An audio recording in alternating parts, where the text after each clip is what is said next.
Hello and welcome to something that is pretty insane. Honestly, this deck has crushed every expectation that I had for it. It was something that I just found floating around on Twitter. I can't even remember where exactly I found it now, but it was one of the higher up players in, of course, competitive Shadowverse.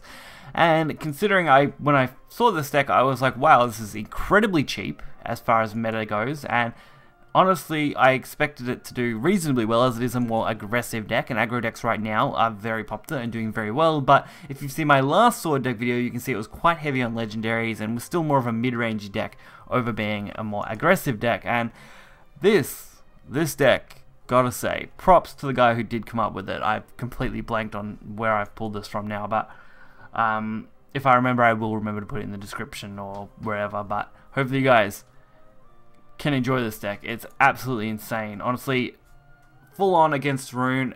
I've lost maybe one game in the last 5 with this deck against Rune. Very, very easily to win this. I haven't obviously played a lot with this deck, but I think it's a deck I will be playing much more of, as Rune, of course, is super popular in the meta. I might even take it through the Grand Prix that's currently running. I think the Grand Prix will probably be over by the time this video comes out, but when I'm currently making it, that's the case. The crux of this deck is Leo, the Crescent Blade.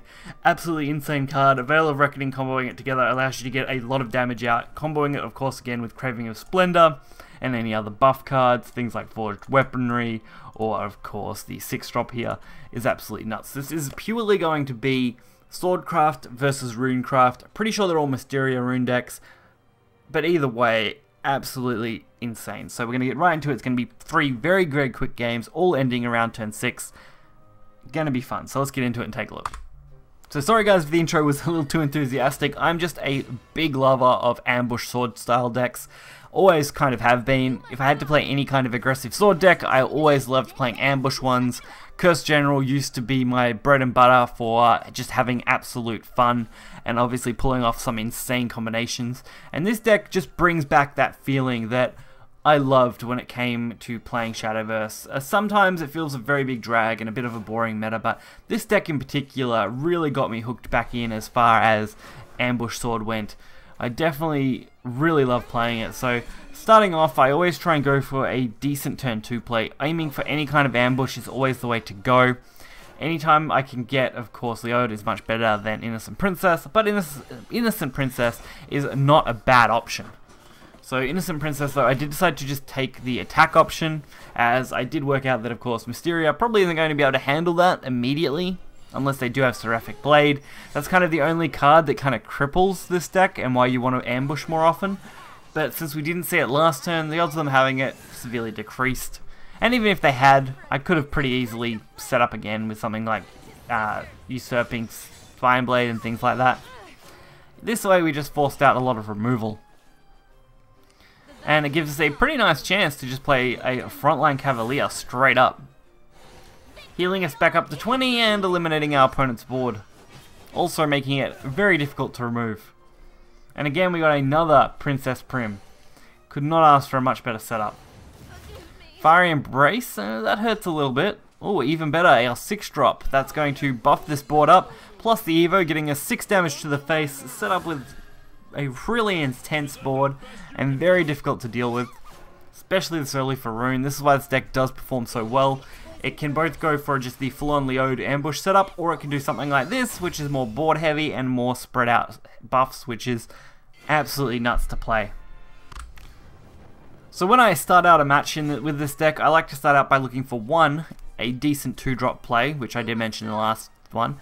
A decent turn 3 buff, so I'm always looking for a decent turn 3 buffing card, whether that is Craving Splendor, whether it is Forged Weaponry, whether it is the Excel on the 6-drop, or of course I'm also looking for a decent removal. So I'm looking for those blades, I'm looking for other cards that can help me just wipe out my opponent's wards, as if you come into a Rune matchup like this and they start dropping wards, you can be in some huge trouble very quickly, especially going second.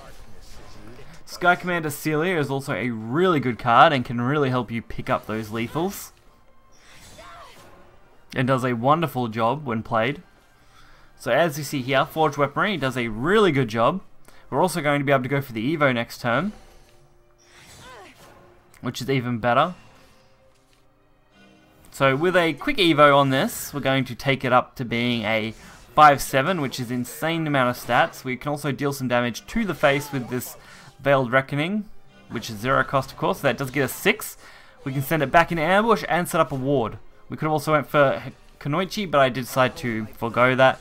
This does mean that the 5/7 is practically unable to be removed in any capacity by this rune player at the moment, which is great. And we're going to be able to go for even more damage now. I did debate on just playing Sky Commander and returning it after I attacked, but I could not pass up the chance to go for 9 damage to the face, totaling us for 11 damage, which is very easy to do with this card.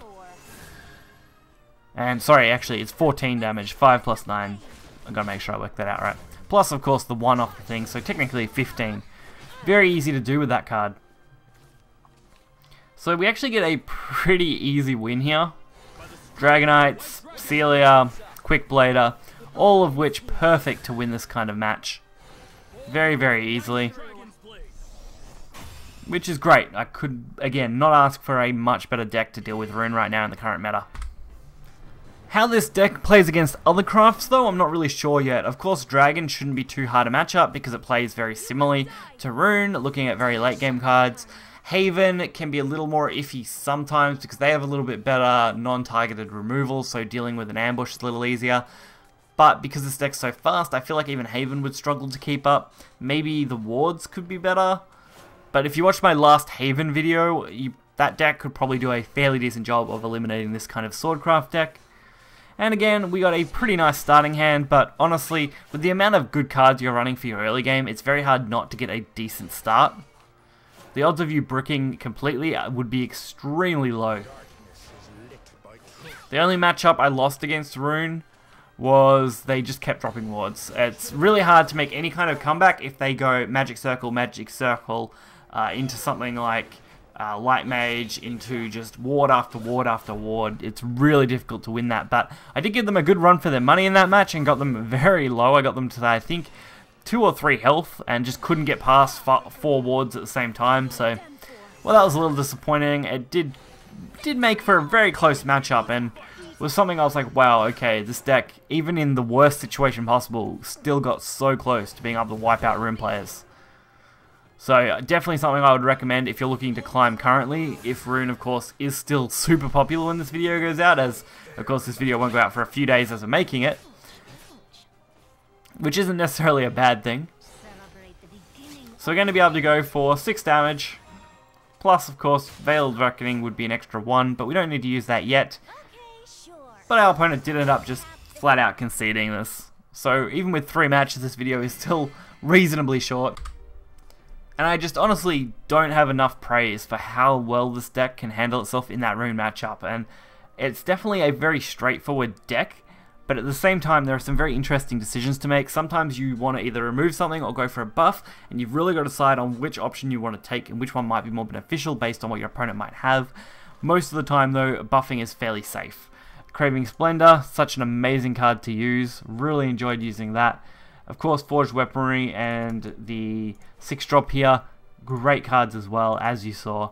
And everything else just supports this package so well. The only card I didn't really use was Fount of Angels, but it's a very simple 1 play point, buff 1 card sort of card, and getting that 1 extra damage never really hurts, especially say if you end up with Fount and Quick Bladers, they can go quite nicely together to get that extra little bit of damage out. But if you guys did enjoy this video, hit the like button and subscribe. The deck list will be in the description below. Highly recommend checking it out. Until next time, see ya.